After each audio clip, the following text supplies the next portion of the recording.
तीव्र गति चलेगी। और इस तीव्र गति की वजह से जो हमारा ये मंदिर है, हमारी ये धरोहर है, इसके लिए एक बहुत सा खतरा बन गया।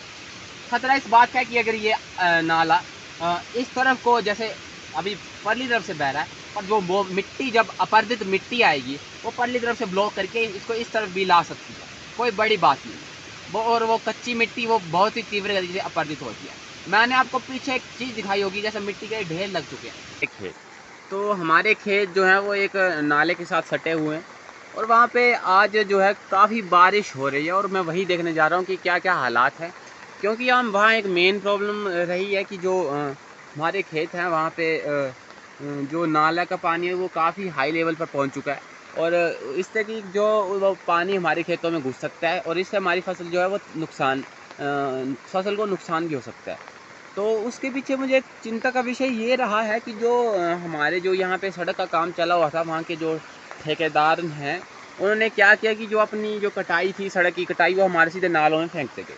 अब नालों में कटाई को फेंकने की वजह से वहाँ पे क्या हुआ, जो डंपिंग साइट बन गई थी, और डंपिंग साइट जो की थी वो उससे पानी के साथ जो मिट्टी फेंकी गई थी वो बह बह के जो आ रही है नाले के साथ। तो अभी मैं आपको नाले का एक लुक दिखा देता हूँ कि कितने जो उफान पर है वो नाला।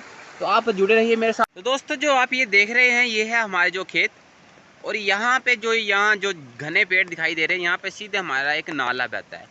नाला वैसे तो काफ़ी बड़ा तो नहीं है, लेकिन जब ये अपने उफान पर होता है तो ये किसी आदमी को बहा ले जा सकता है, इतना इसका प्रेशर रहता है।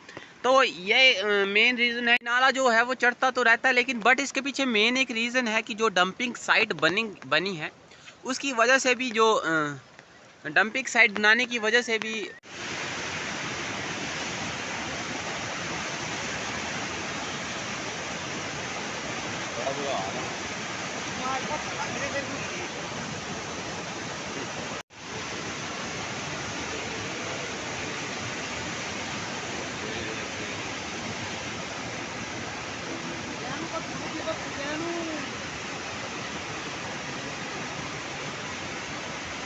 दोस्तों अभी पहुंच चुका हूँ ये अपने ये जो नाला चढ़ा है उसके पास जो मैं पहुंच चुका हूँ, और आप मेरे पीछे देख सकते हैं कि बहुत ही जो मिट्टी के साथ ये नाला अपने उफान पर है, और ये ज़्यादा से ज़्यादा मिट्टी ला रहा है अपने साथ, पत्थर ला रहा है और नुकसान पहुंचा रहा है।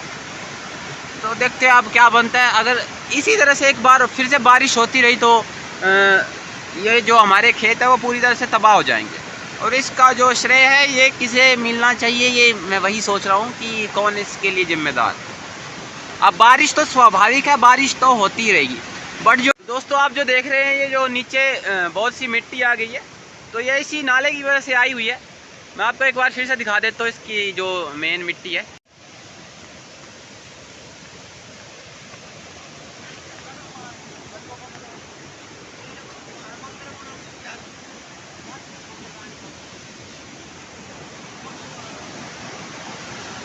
जब भी आप देख सकते हैं जो मिट्टी है वो बहुत ही ज़्यादा मात्रा में है। अगर ये मिट्टी इस तरफ ना होती, अगली तरफ होती, तब भी बहुत खतरा था।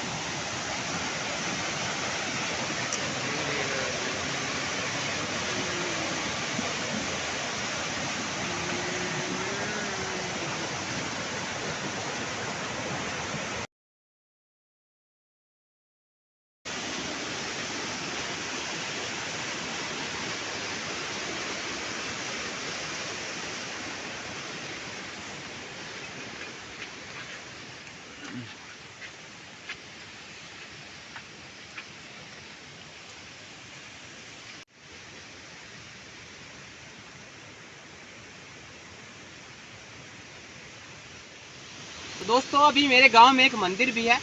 ये मंदिर हमारे जो मैंने आपको मुख्य नाला बताया उसके साथ ही लगता है।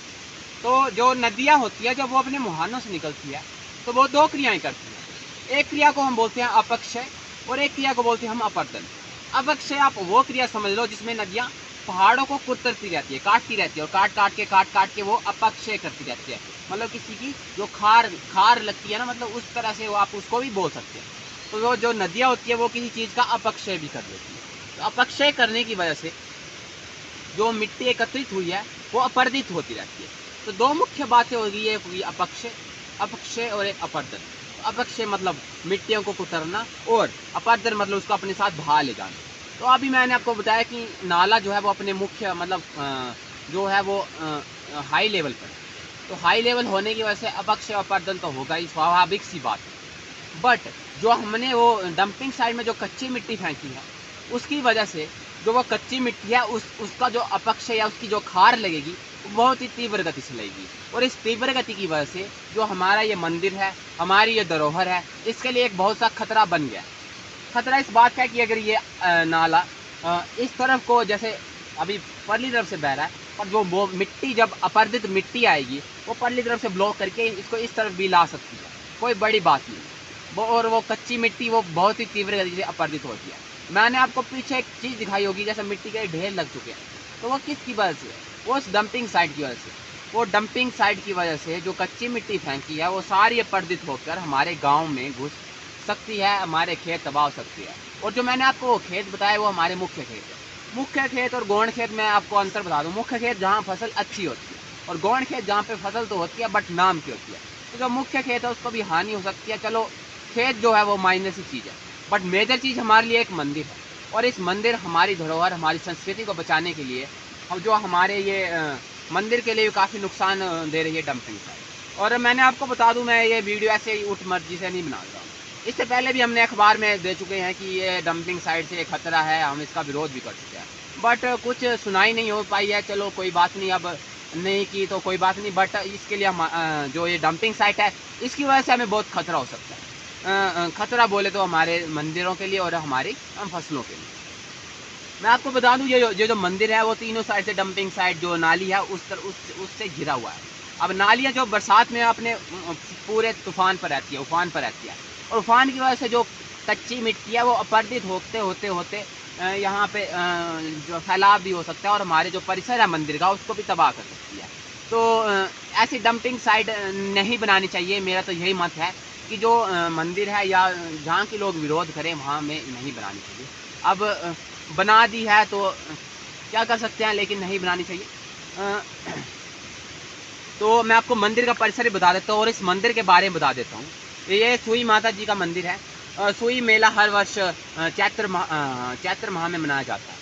तो यहाँ पे जो माता नैना देवी, जो सुनैना देवी चंबा की रानी थे, उन्होंने अपनी बलि दी थी या अपना बलिदान दिया था। बलिदान मतलब जो चंबा था वो काफ़ी समय से पानी की समस्या से जूझ रहा था।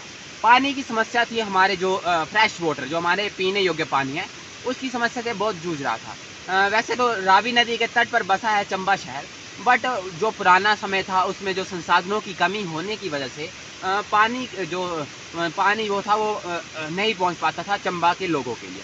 वो बहुत सी तकलीफ़ों का सामना कर रहे थे। और जैसे ही माता नैना देवी को जो सपना दिया, माता कुल देवी ने, जो पानी की देवी थी, उन्होंने सपना दिया कि आप यहाँ पे अपना बलिदान दीजिए या अपने पुत्र या पुत्री का बलिदान दीजिए और आपके शहर में पानी आ जाएगा। तो ये बहुत बड़ा बलिदान था उस समय, और माता रानी ने बिन बेझिझक अपना बलिदान दिया, और जिस वजह से चंबा के लिए पानी गया। तो यहीं पे उनका परिसर है, यहीं उनकी समाधि है, और जो उनका मुख्य समाधि स्थल है उसके लिए बहुत सा खतरा बन चुका है। तो मैं अभी मंदिर में हूँ, और मंदिर का मैं आपको परिसर भी बता देता हूँ। हमारी जो संस्कृति, हमारा धरोहर है, उसका मैं परिसर बता देता हूँ। माता जी की मैं जो समाधि स्थल है वो भी दिखा देता हूँ। अगर आपको इसकी एक अलग वीडियो चाहिए तो मैं अलग वीडियो भी लाने के लिए तैयार हूँ। कृपया आप कमेंट में बता दीजिए, और इसकी आप ये अगर इसकी हिस्ट्री भी जानना चाहते हैं वो भी बताने के लिए आपको तैयार हूँ। बट अभी मुख्य कारण है कि यहाँ जो मंदिर है उसके परिसर को किस तरह से नुकसान हो सकता है। मतलब जो नाले के साथ जो मिट्टी बह के आई है उससे भी नुकसान हो सकता है, या फिर जो पानी उससे भी नुकसान हो सकता है। तो मैं ये जो पानी बह रहा है मैं इसका विरोध नहीं कर रहा हूँ। मेरा मुख्य बात ये है, जो अपर्दित मिट्टी है वो तीव्र गति से आएगी और इस परिसर को तबाह भी कर सकती है। तो मेरा मुख्य उद्देश्य वही है कि डंपिंग साइट नहीं बनानी जानी चाहिए यहाँ पर, जो कि अब पूरी तरह से उन्होंने बना दी। तो इसका मैं विरोध करना चाहूँगा। और मैं आपको परिसर भी बता देता हूँ, जो माता नैना देवी जी का परिसर है, मैं आपको वो भी दिखा देता हूँ। एक अच्छी जगह है ये, और एक टूरिज़्म के लिए भी बहुत अच्छी जगह है।